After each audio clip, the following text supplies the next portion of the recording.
Então vamos para a nossa segunda aula sobre tipos de variáveis. É um conhecimento básico, porém fundamental para no futuro a gente saber qual teste a gente quer usar para comparar as variáveis. É Q quadrado, é teste T, a nova, qual é que vai ser? Né? Então vamos lá. As variáveis podem ser divididas, né, entre dois tipos, basicamente as categóricas e as quantitativas. Categóricas são aquelas que não podem ser quantificadas, né, então são os famosos grupos, tipo classe social, sexo, estadiamento de câncer, enquanto que as quantitativas são todas aquelas que podem ser quantificadas numericamente, né? Temperatura, peso, altura, e elas ainda podem ser subdivididas em dois tipos cada, que não é algo super fundamental, o mais importante é saber essas duas categorias, mas as ordinais são todas aquelas que têm uma certa hierarquia, né, entre as variáveis, então estadiamento de câncer, 1 é o menos pior, 4 é o pior, classes sociais, nível de educação, né, educação fundamental, média, superior, enquanto as nominais são aquelas que não têm nenhuma hierarquia, né? Por exemplo, cura versus não cura, morte versus estar vivo, estar desempregado, então não tem nenhuma hierarquia. Enquanto as quantitativas podem ser divididas entre discretas e contínuas, as discretas são todas aquelas que assumem números inteiros indivisíveis, né? Por exemplo, números de filhos, números de gravidez, quantas pessoas estão nesse local, enquanto as contínuas são aquelas que podem assumir qualquer número entre algum intervalo, né? Então pode ser um 0,4, um 0,5. E aqui os exemplos seria temperatura, altura, peso, idade, né? Importante, que as pessoas podem pensar que idade é uma discreta, mas na realidade, se você falar 34 anos e meio, né, 34,5, você vai entender que a pessoa tem 34 anos de vida e 6 meses. Enquanto eu não posso dizer que eu tenho 2,5 filhos, né? Isso é impossível, por isso que uma é discreta e a outra é contínua. Então vamos só treinar, aqui está um banco de dados que eu tenho antigo, que eu deixei nessa disposição só para ficar mais fácil de entender. Então sexo é uma variável o quê? Categórica, né, nominal. Idade, uma variável quantitativa contínua. Idade, o quê? Contínua de novo? Não, categórica, né? A gente pode transformar qualquer variável contínua em uma categórica, é só você dividir em grupos, né? Aqui, por exemplo, de 31 anos a 49, menos de 30. Então aqui eu vou ter uma categórica, o quê? Ordinal, né? Porque o 30 é mais novo que o 30-50, né? Que é mais novo que o mais de 50.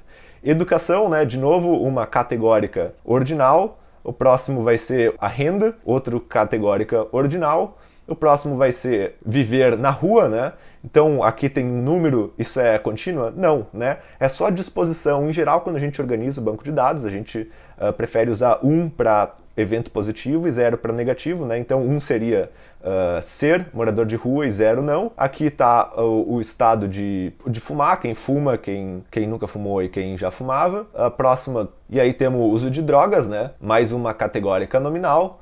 HIV, categórica nominal, diabetes, categórica nominal, tipo de tratamento, né, retratamento novo, então mais uma categórica nominal e tempo de tratamento. Esse é um banco de dados que a gente queria ver se a gente conseguia achar fatores preditores para abandono de tratamento de tuberculose. Então esse tempo de tratamento aqui é em meses, né? E a gente queria achar alguns fatores preditores de ter abandonado o tratamento. Pode ver que muita gente aqui fez entre 1 a 3 meses de tratamento. Então esse é só um exemplo. E talvez o mais importante dos tipos de variáveis é a gente saber qual que é a medida sumárica que a gente usa, né? Para resumir essas variáveis. As categóricas, então, a gente sempre vai usar o quê? Percentual para fazer o resumo delas, né? Eu posso ter 30% das pessoas fumavam, 30% tá fumando e 40% nunca fumou, né? Enquanto nas quantitativas a gente em geral usa a média e mediana para resumir a média e os números que a gente quer. Uma das coisas importantes é saber como a gente visualiza essas variáveis, né? Então tem basicamente dois tipos de gráfico para cada uma, né? As categóricas a gente pode usar, tanto o gráfico de barra quanto o gráfico de pizza. Então vamos pegar aqui o estado de tabagismo. Então o que a gente tem? A gente tem 3 categorias. Nunca fumou, a gente tem o que fumou no passado e a gente tem o que está fumando agora, né? Aqui eu tenho um total de um N igual a 20, então os que nunca fumaram são quantos? Se você contar aqui, você vai ver que são 8, os que fumaram no passado 6 e os atuais 6. Então o que eu faço, né? Aqui eu tenho uma frequência, eu divido por 20 para conseguir o percentual, vou ter 40%, 30% e 30%. E aí, como você dispõe isso num gráfico de barra, né? Você vai ter uma categoria aqui, nunca fumou, fumou no passado e atualmente está fumando, né? Aqui eu posso definir o percentual, 30% e 40%. Aí eu vou ter o que nunca fumou, vou ter uma barra aqui até os 40%. O que fumou no passado vai ser 30%, então mais ou menos nesse sentido aqui. E o que está atualmente fumando, 30% aqui. Então esse é o gráfico de barra, que eu também posso dividir em pits. Vamos pegar aqui 30%, outros 30% e os 40% que nunca fumaram. Então esses são os dois gráficos principais. É importante notar que num gráfico de barra de variáveis categóricas, a gente sempre deixa um espaço entre as variáveis, porque isso deixa claro que são categorias diferentes, que é diferente do histograma, né, que a gente já vai ver. Então, as variáveis quantitativas, a gente usa principalmente dois tipos de gráficos, né, para resumir elas. E aqui a gente vai pegar o tempo, a duração de tempo de tratamento. Então eu resumi aqui para vocês os meses e quantas pessoas a gente tinha em cada mês. Então um mês foi 5 pessoas, 2 meses 3 pessoas, 3 meses 3 pessoas, 4 3, 5 meses 2 pessoas, 6 meses 2 pessoas, a gente tem um intervalo, uma pessoa tomou por 10 meses e a outra por 12 meses. Eu vou botar tudo no gráfico para ficar mais rápido da gente ver como é que é o histograma.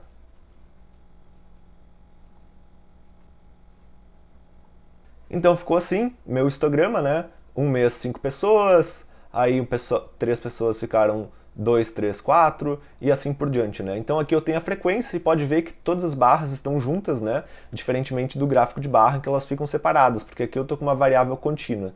E depois a gente vai ver, quando a gente falar de curva normal, que eu também posso fazer um gráfico de densidade de probabilidade, que aqui nesse caso ficaria algo assim. Então em vez de frequência eu vou estar falando de probabilidade, mas a gente vai revisar isso mais tarde. E a outra maneira da gente representar variáveis quantitativas é com o gráfico de caixas, gráfico de caixa, ou box plot em inglês. O que o box plot faz? Ele pega a mediana, né, que nesse caso, que é onde a amostra é dividida na metade, né, nesse caso eu sei que é 3, então eu vou pegar o 3, ele pega os limites mínimos e máximos da nossa amostra, né, que foi mais ou menos 1 e 10, e ele divide toda a nossa amostra em percentis, né, deixando algo mais ou menos assim, com um outlier aqui que vai ser o 12. O que isso significa, né? Então aqui eu vou ter a minha mediana, aqui o primeiro quartil,